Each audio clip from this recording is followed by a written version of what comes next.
So if you're just joining us, this is the big breaking but a tragic development that has happened where a London-bound Air India flight with 242 passengers and crew members on board has crashed just minutes after it took off from the Sardar Vallabhbhai Patel Airport in Ahmedabad.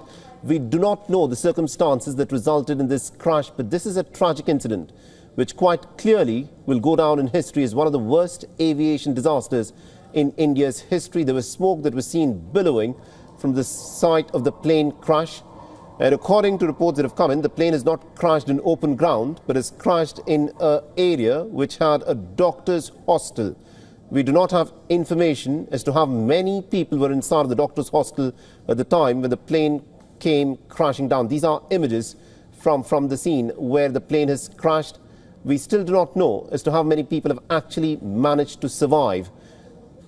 But what we do know is that the rescue agencies have, of course, been rushed to the site of the crash, and there are efforts to look for anyone who may have survived this crash. Remember, the plane was at an altitude of 825 feet. That's not a lot. That's about less than 300 meters high before the plane came crashing down. What went wrong?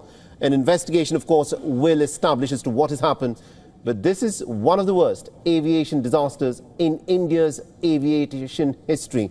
The last time that you need to think of the very worst of the disasters on a scale that we've witnessed today, you'd have to go back all the way to 2010, where a Dubai-Mangaluru flight had crashed, resulting in 158 fatalities. This time round, the number of those who've been killed could be higher.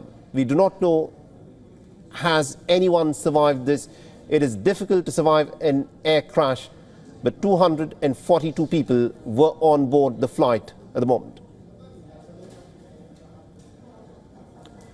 All right, and my colleague Siddhant Sibal is joining us over the phone line, and we also have my colleague Disha Shah joining us from Mumbai over the phone line. Siddhant, let me in fact start with you first. This is a tragedy that will take a long time to come to grips with.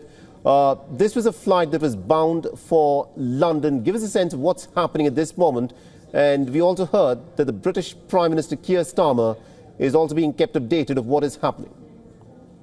Well, this is a tragic incident. Now we know that, in fact, a short while ago, the matter was also raised in the British Parliament, where the British Foreign Secretary has confirmed that there were British nationals on board. Essentially, we know that the focus remains on the relief and rescue operations. We also know that the British King is expected to issue a statement as well in the aftermath of this tragic incident. Missions of Canada, Portugal and UK are all monitoring the situation as of now.